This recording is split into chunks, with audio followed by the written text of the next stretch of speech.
A racist cop shoved a bottle in his mouth, then realized the man was their new chief.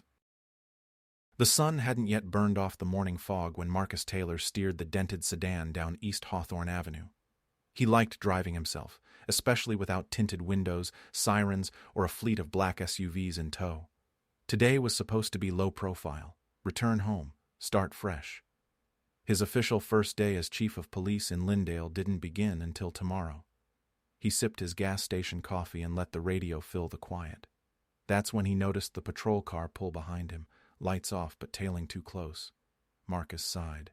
No siren, just shadowing. 2 blocks later, the red and blue finally lit up. Marcus pulled over to the curb, calm and patient. He knew this street, grew up 2 blocks down. Now, apparently, he was suspicious in it. The door of the cruiser creaked open and a young officer stepped out.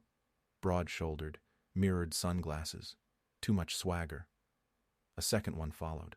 No smiles, no introductions. "You know why we stopped you?" the first cop asked, thumbs hooked in his vest straps. Marcus kept his tone even. "I don't, sir. Everything okay?" "Your left taillight's busted." Marcus glanced in the side mirror. "It was working fine earlier. Maybe it just—" "Step out the car." He raised his eyebrows. "Pardon?" The second officer chimed in.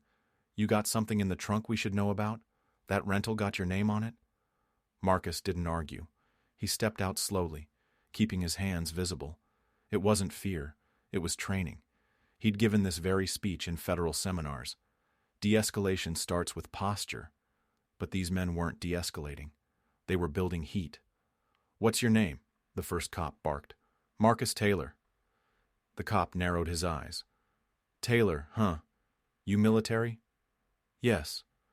"Where you coming from?" "Visiting family." "Got ID?" Marcus reached into his back pocket, slowly, and handed over his license. The officer barely glanced at it. "You got any outstanding warrants, Marcus?" "No, sir." The first cop looked at his partner, smirking. "He's awful calm, almost smug." "Smug or hiding something?"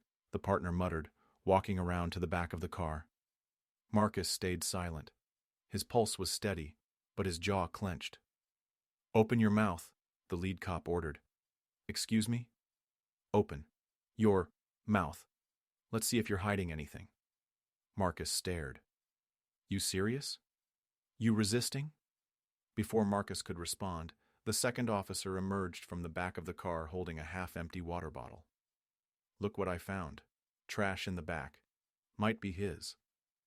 "Let's shut him up," the first officer said with a chuckle. The bottle was shoved toward Marcus's lips, not with care but force. The rim jabbed into his teeth. He jerked back. "Sir, this is unnecessary," he said, his voice tight. The cop stepped closer, pressing the bottle into Marcus's face again. "Don't like water? Got something else in there?" "Stop," Marcus said firmly.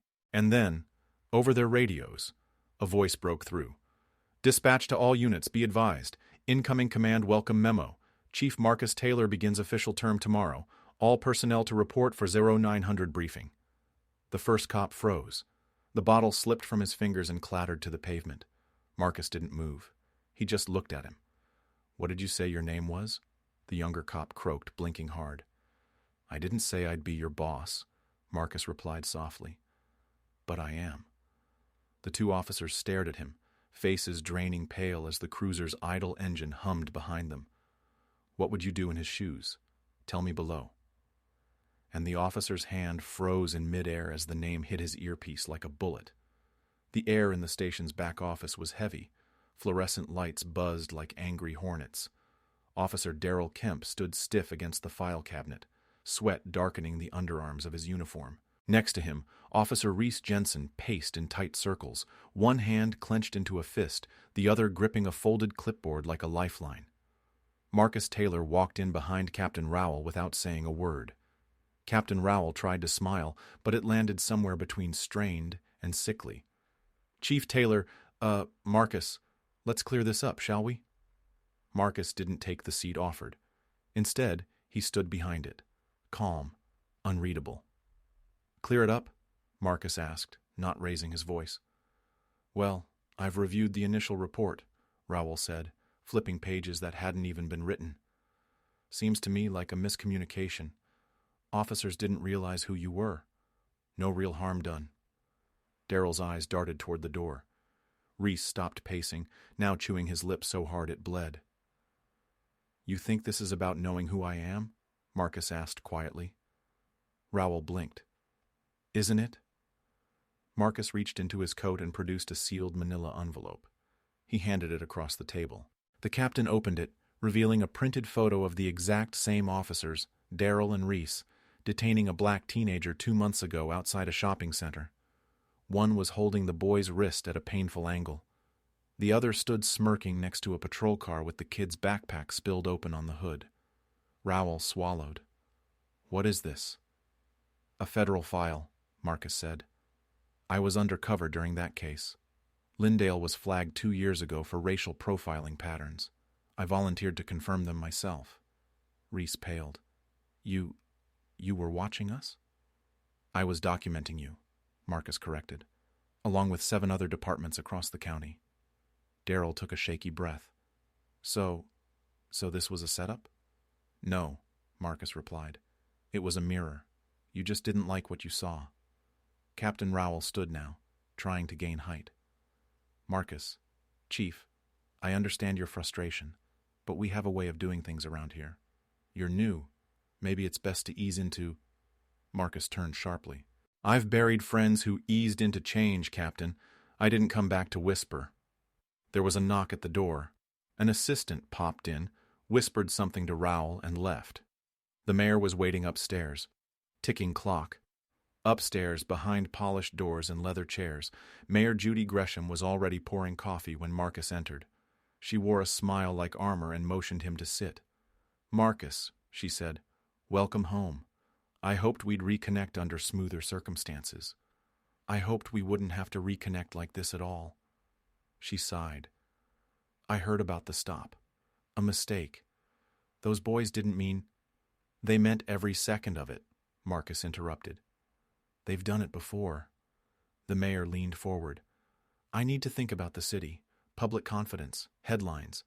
Can we handle this discreetly? Marcus met her gaze. Define discreet. A quiet reassignment. Maybe an apology. From me? He asked. To keep things calm. Marcus shook his head slowly. Calm is how rot survives. We don't need calm. We need disinfectant. The mayor set down her cup. I know your reputation, Marcus. You're a good man. Just don't become a flamethrower when what we need is glue. He stood. And sometimes glue only works after the fire's cleared the mold. Outside, Reese sat alone on a bench, head in his hands. Daryl was gone, vanished after the captain called him for a chat. Rumors swirled already. Internal affairs. Possible charges. Marcus passed Reese without speaking, but paused. Why'd you do it? He asked, not turning. Reese looked up. I don't know. We just thought you weren't anyone. That's the problem, Marcus murmured. You only treat people right when you think they matter. Reese's eyes welled. I messed up, Chief. But I swear, I didn't mean... Marcus cut him off. It's not about intent. It's about the bruise on my lip. The bottle cap imprint's still there. The fear in every kid you've ever stopped who looked like me. He kept walking. Viewer prompt. Would you let them keep their badges? Or is this where forgiveness ends? Tell me below. That evening, Marcus sat alone in his childhood home. The walls still held old basketball photos and faded awards. His mother's hand-stitched quilt lay over the couch. He opened his laptop, began drafting his first departmental memo. No legalese. Just this. Tomorrow, we begin again. If you wear a badge, bring your conscience with it, or leave both at the door. But Marcus stood, eyes locked, and said, I didn't come back to be quiet. By 8:58 the next morning, the Lindale Police Department's main briefing room was packed. Officers leaned against back walls, some still in coffee lines. Others took their usual seats with arms folded across chests, whispering low and fast. The energy buzzed. a mix of curiosity, nerves, and denial. Marcus entered alone, uniform crisp, no rank pins, just a black tie and calm eyes. He walked to the podium but didn't speak. Instead, he placed a single flash drive into the laptop connected to the room's projector. The screen behind him lit up. No one expected what came next. Dashcam footage. Timestamp, 07:38 a.m., East Hawthorne Avenue.